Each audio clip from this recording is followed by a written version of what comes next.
Hello everybody and welcome back to Expert Examiner IELTS. My name is Glyn and in this video we have another writing check, another IELTS Task 2 academic essay. Of course, we start the same way every time we read the question. We make sure 100% that we understand every detail of the question. We think about the question type. We know in IELTS Task 2 there are a few different question types, and we think about the structure that we will use. Of course, IELTS Writing Task 2, in 99% of cases, a 4-paragraph structure is the best one. Okay, so some people think, not everybody, but some people think it is a good thing, positive, it's a plus, it's a good thing, yay, we like it. It's a good thing for senior managers, that could be the CEO, that could be the CFO, the top people, the people who really make those big decisions in companies. Senior managers, it's a good thing for senior managers to have much higher salaries, not just slightly higher salaries, but much higher salaries than who? Than other workers in a company. Okay. To what extent do you agree or disagree? Okay, so this is the question type. To what extent do you agree or disagree? And the best approach to this task is to pick a side. Simply, okay, choose to agree or choose to disagree. I think that's the easiest way to approach this. Agree or disagree. You can take the middle position. It's just much more difficult to maintain a consistent position when you take the middle position. So it's much easier just to say that you agree or to say that you disagree. So in terms of the introduction here, we want some background information about the subject. The subject is salaries, workplace, senior managers, people earning different salaries, some reference to the question, whether it's fair or whether it's a good thing. Sorry, not fair, whether it's a good thing that senior managers make more money or have much higher salaries. Notice that much higher salaries. Cool, and then I'd like to see the candidate's position. I want to see in the introduction if the candidate agrees or disagrees. I don't need to know why, but I want to know what the candidate's position is. Then if the candidate agrees, of course, body paragraph 1 will be the first reason why they agree and an explanation and development. Body paragraph 2 will be the second reason why they agree and an explanation and development. Then in the conclusion, we'll get a quick summary of the candidate's points and then some type of reflective comment. Some personal opinion, impression, or something like this. Reflective comments, they can be a few different kinds, but okay. 4 paragraphs, pretty straightforward. Let's see if that's what we get from the candidate. I haven't read it, by the way. I never read the essays before I give the feedback because I want it to be authentic and legit. So, word count first of all. We have 4 paragraphs. Cool, 4 paragraphs. Word count looks about 250 to me, just slightly higher perhaps. Okay, 267, fine. 267 is great. I always think 280 to 300 is better, but okay, 267, no complaints. So looking at the balance of the essay, without even reading any of the words, we can see the conclusion, the introduction is fairly short. Then we have body paragraph 1, which is huge. And then we have body paragraph 2, which is fairly short. And the conclusion, which is almost as long as body paragraph 2. You know, we have 6.5 lines for body paragraph 2. 1, 2, 3, 4, 5, 6 and a bit. And then for conclusion, 1, 2, 3, 4, 5, 6 and a bit. So almost the same. I don't like that. Body paragraphs should always be longer than your introduction. Your introduction and your conclusion should be roughly the same size. So I, think of it something like 20, 30, 30, 20. That math, those maths work out, right? So 20%, 30%, 30%, and 20%. I think that's a nice balance. But okay, let's not judge it too harshly, but yeah, immediately that's just something that stands out. Your conclusion shouldn't be as long as your body paragraph 2. A body paragraph 1, let's see how many words that is in total.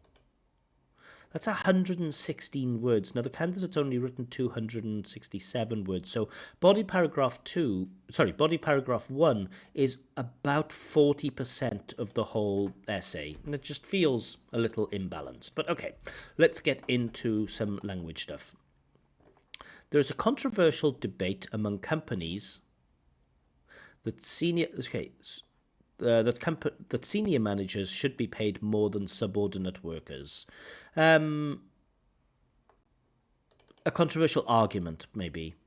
So senior managers should be paid more than subordinate co-workers. That isn't a debate, that's an argument.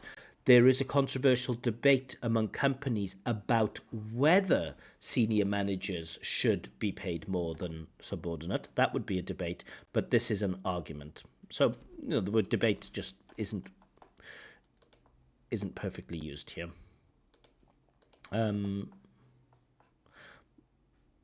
Okay, we get a reference to the question. We don't get any background information about the subject. We get a quick reference to the question. And then we get, personally, I think that it is better for high-level workers. I like this compound adjective. Cool. High-level workers to be valued. Oh, personally, I think it is better for high-level workers to be valued according to, not regarding to be valued according to their experience, not experiences, and working duration. No. This question talks about the seniority of the position, not about the experience that a candidate has, and not about how long a person has been working. And again, when you say working duration, it's not clear what you mean here. Do you mean how long a person has been working in general, how long a person has been working at the company, or how many hours a week the person works? Just using working duration here it's not clear what you mean. And this question is about the seniority of the position. It's very possible that you could have someone working, in a lower level position, but they've worked there for, 30 or 40 years.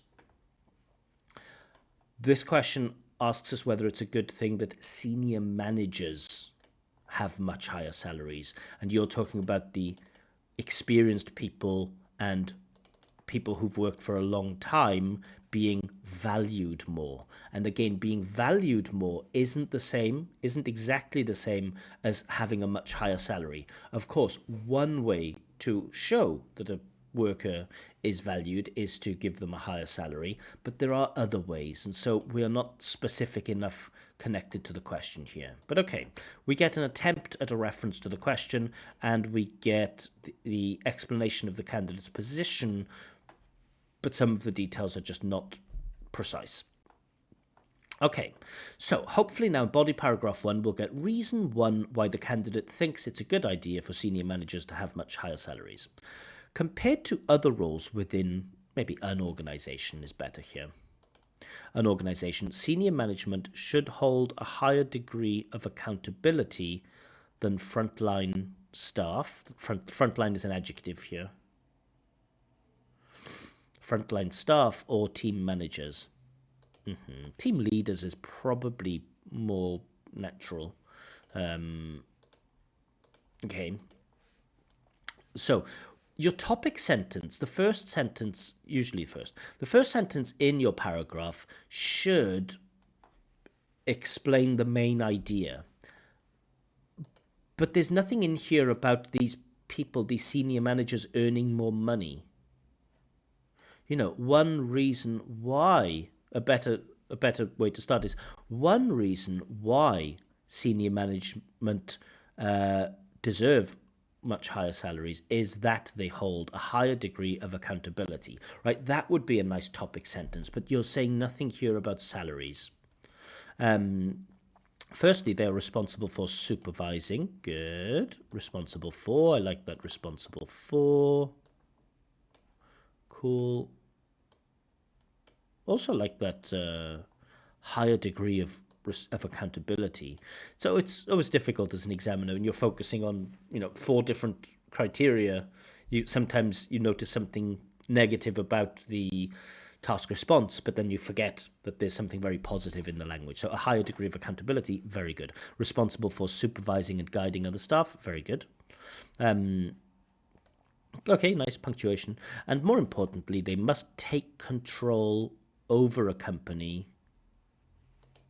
Well, take control over, take control of, or maybe even manage a company. Okay, take control of a company's finances maybe is better. They must take control over a company when it comes to financial hardships. I don't know what that means, to take over. I mean, I understand something like they must manage a company's finances, or they must be accountable for a company when it faces financial hardships. I understand that, but they must take control over a company when it comes to financial hardships. Don't quite know what you're trying to say there. For example, good signposting language. If an organization, so missing the article here, if an organization experiences a decrease in profits, yes, chief executives are expected to tackle the issue and identify alternative solutions to compensate losses. Usually compensate, we have compensate for, so that usually has a prepositional object, to compensate for something. Okay, so you're telling me what chief executives do, but you're not explaining, you're not relating it to why, therefore, they deserve much higher salaries. Now, you might think, oh, well, it's obvious, isn't it? Well, you have to explain that. You have to explain why this level of responsibility should result in higher salaries. And at least you have to mention it. Moreover, so we get good development language, but the ideas aren't perfect. Moreover, seniors isn't used here. Seniors, like at school, at college. Seniors not only focus on their core work, but also consider inexperienced interns. What does it mean to consider inexperienced interns? I'm not quite sure what you mean there. Instructing and mentoring them in their roles, okay? To illustrate, older managers are paired up with trainees. It's not always. I mean, you say this like this is something that is generally true. Older managers are paired up with trainees, explaining each step. Does that usually happen at companies? I think, if you go to most companies, you won't find senior older managers being paired up with trainees, explaining each step, giving feedback on their work, and helping. So, unfortunately, there's nothing here that mentions money. Not one word, not one sentence, not one clause here mentions higher salaries. That's a problem. The general development is good. We get, like, for example, moreover, cohesive devices are good, and there is a natural flow. It's just we are not hitting the main idea, which is that senior managers should have much higher salaries. Candidate has mentioned once here that they should be paid more, but no more than that. Okay, body paragraph 2. Despite the proficiency in accomplishing tasks, maybe despite their proficiency in accomplishing tasks, chief managers play a vital role in regulating communication within a company. They regulate communication. Do they regulate communication? And why is this important? They regulate communication within a company and foster positivity towards employees. Okay, kind of understand what you mean. This is because when conflicts arise, good subordination, and nice, this is because, I like this is because, good. When conflicts arise, comma, good. Leaders step in to restore the atmosphere. I don't know what it means to restore the atmosphere.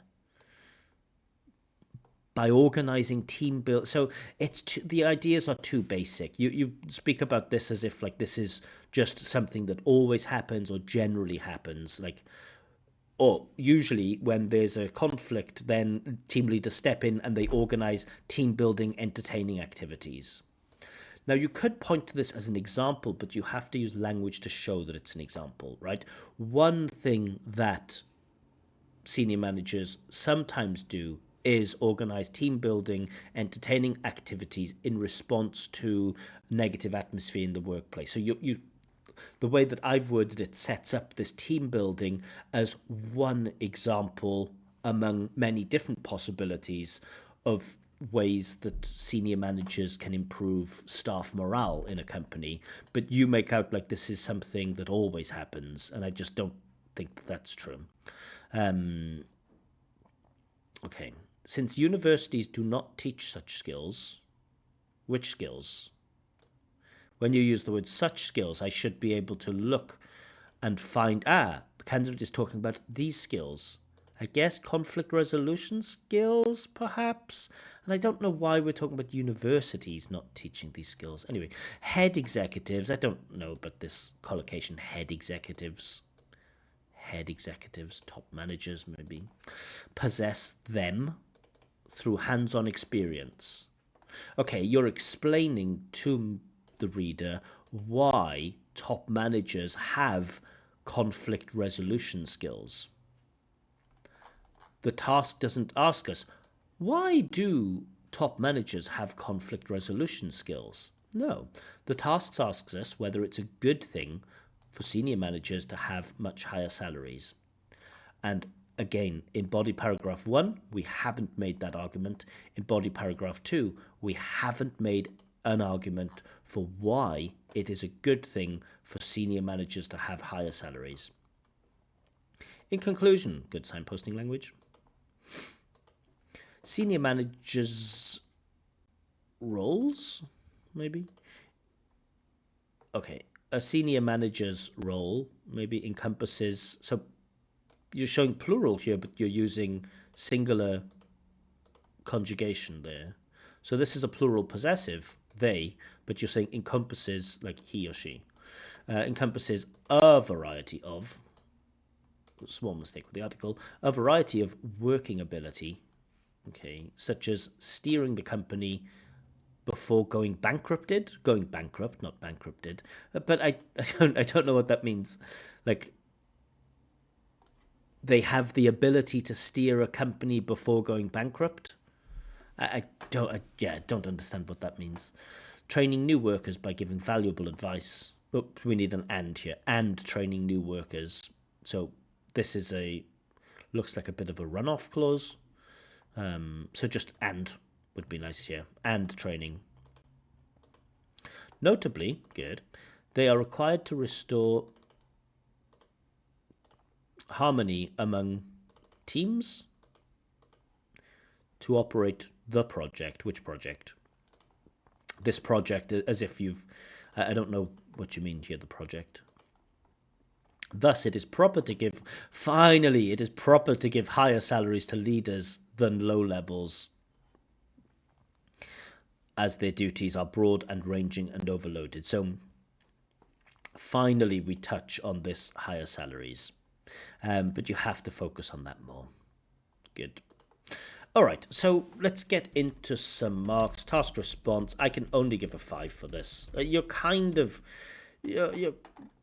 I can kind of infer what you mean. I can kind of work out that you mean that you're making an argument for why they deserve higher salaries, but you're not explaining that explicitly in the essay. I have to go looking for that and go, probably this is the reason why. But you have to state, if they're asking you about much higher salaries, you have to talk about, you have to explain why it's a good thing that they have those higher salaries.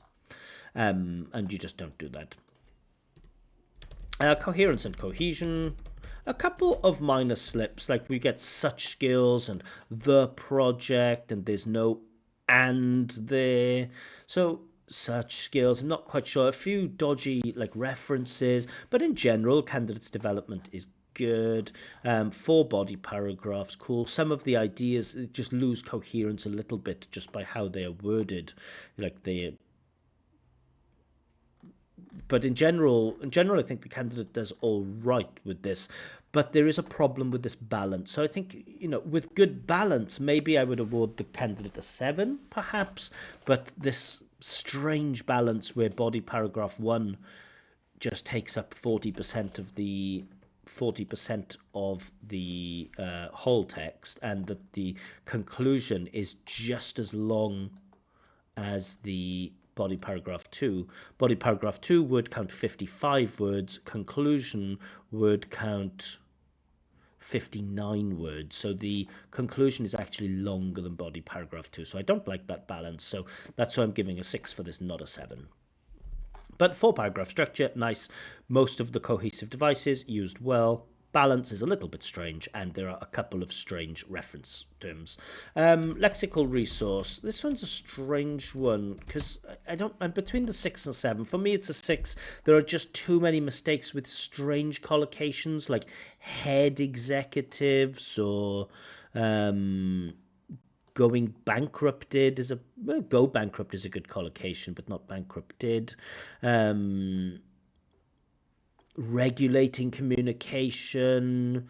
We get compensate losses, not compensate for. We get seniors, which is not quite the right word.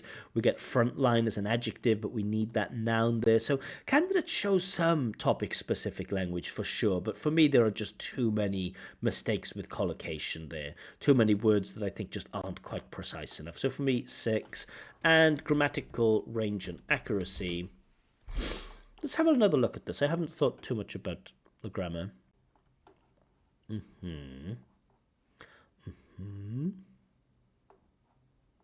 Okay, so simple sentence here, but we get and. No, accompanies that. Cool, complex sentence there.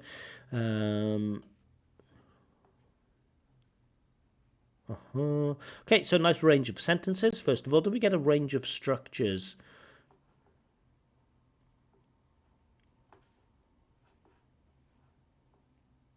Okay, are expected to tackle, good, with passive. Are paired up with, good. We get this participle clause. We get a nice despite clause, comma, play a vital role. Okay, there is some good vocab in there, actually. Ooh, tricky. I'm now thinking foster positivity. Yeah, maybe I'm going to change lexical resource to 7, and for me there is enough grammatical range and accuracy for a 7 too. So slight change towards the end there. Just a few different things like to foster positivity, inexperienced interns, tackle the issue, identify alternative solutions. Just reading back through it, just found a lot more nice collocations. There is still that problem where some of the collocations aren't very natural and they're a bit strange, but for me there is enough to positively mark it as a 7 for lexical resource. Grammatical range and accuracy, I think there is enough range also for 7. Not too many mistakes. Most of the mistakes are with articles, but those mistakes don't really impede the understanding. So I think there is enough there. So candidate's level, I think if I'd met this candidate and had a chat with him and had 10 minutes, I would probably say, oh yeah, that person's C1.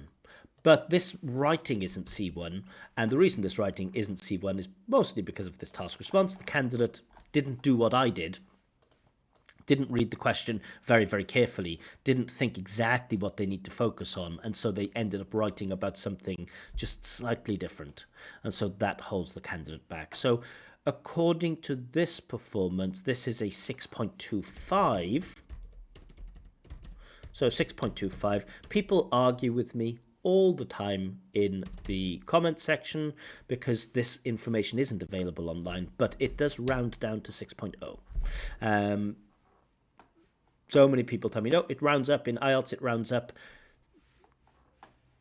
Don't worry about it. Think about 6.25. If you think it rounds up to 6.5, okay, live in that world. I'm saying the writing and the speaking, if you have 0.25 or 0.75, I'm saying they round down.